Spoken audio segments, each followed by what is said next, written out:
যে মানুষটি আপনাকে নিজের সবকিছু ভেবে ভালোবাসে, তার প্রতি অবহেলা বা উদাসীনতা একসময় সেই সম্পর্কের ইতি টানতে পারে।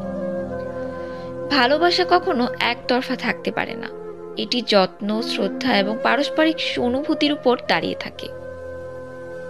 একে অপরের প্রতি অটুট বিশ্বাস, সম্মান, শ্রদ্ধা থাকতে হবে। দুটো মনের সিদ্ধান্ত এক হতে হবে। কেউ না চাইলেও একজনের মনের ভাষা অন্যজন বুঝে নেবে।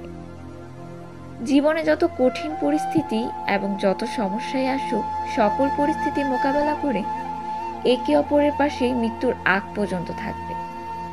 রাগ, অভিমান, জেদ উভয়েরই থাকবে, তবুও কেউ কাউকে ছেড়ে যাবে না। বরং একে অপরকে বুঝিয়ে বুকে টেনে নেবে, যেন দুটি মনের অনুভূতি এক হয়। আমরা অনেক সময় প্রিয়জনের মনের কথা বা কষ্টের অনুভূতি বুঝতে ব্যর্থ হই। অবহেলায়, যন্ত্রণায় একজন মানুষ দূরে সরে গেলেও একদিন সে নিজেকে ভালোবাসতে শিখে নেয়। তখন সেই শূন্যতা আমাদের ভেতরেই ফিরে আসে, যা সবচেয়ে বেশি কষ্ট দেয়।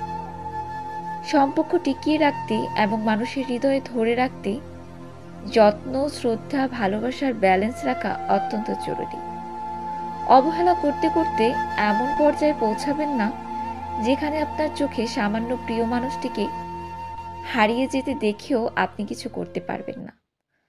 সময় সবকিছু শিখিয়ে দেয়, কিন্তু তখন সব শিখেও লাভ হয় না। কিন্তু ভালোবাসা সুন্দর,